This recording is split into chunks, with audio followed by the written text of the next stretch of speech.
কবিগুরু রবীন্দ্রনাথ ঠাকুরের গীতাঞ্জলি কাব্যগ্রন্থ থেকে চিত্তজেথা ভয়শূন্য উচ্চ জেথাশির।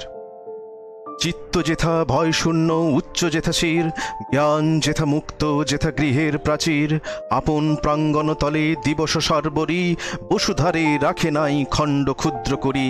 যেথা বাক্য হৃদয়ের উৎস মুখ হতে উচ্ছ্বসিয়া উঠে, যেথা নির্বারিত স্রোতে দেশে দেশে দিশে দিশে কর্মধারা ধায়, অজস্র সহস্রবিধ চরিতার্থতায়। যেথা তুচ্ছ আচারের মরুবালু রাশি, বিচারের স্রোতপথ ফেলে নাই গ্রাসী, পৌরুষেরে করেনি শতধা। নিত্য যেথা তুমি সর্বকর্ম চিন্তা আনন্দের নেতা, নিজ হস্তে নির্দয় আঘাত করিপিত, ভারতেরে সেই স্বর্গে কর জাগরিত।